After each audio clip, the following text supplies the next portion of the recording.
Waving a white flag, Mosul residents make their way through the city streets towards an Iraqi Special Forces position. The fighting is still fluid. A neighborhood in the army's hands 1 hour could be back in ISIL's the next. As you can see, people back just away from the fighting are trying to flee on foot to make it to the safety of the camps just outside the city. And just behind me, you can see an armored Humvee that was hit by one of ISIL's suicide bombs. The people of Mosul are caught in the crossfire. We don't shoot everything because we care about civilians and all families. So it's so big mistake for us if we hit a kid or something like that. Difficult war here in Mosul because a lot of civilians there. For ISIL, residents are just another battle tool. They use the families as human shields. We're trying to make it to a gathering point for residents who've made it to the army lines.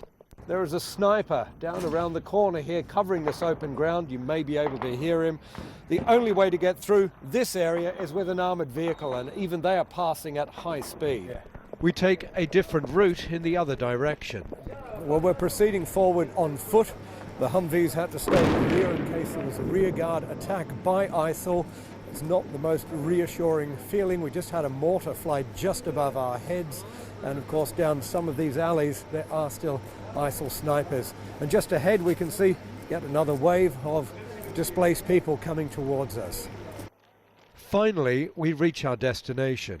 This is the point where the Special Forces are bringing displaced people that they find in their houses to this area. Here, they are questioned because, of course, the suspicion is that there may be some ISIL members still amongst the people trying to flee, but when they are cleared, they travel on from here on foot to the city outskirts, where they are then picked up in convoys and taken to the camps. It's a terrifying journey only a few dare to make.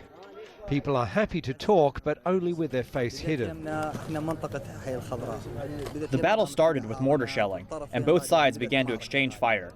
And then we fled.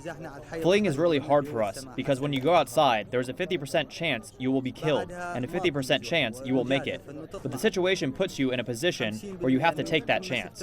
In the evening, the trucks to transport the people arrive.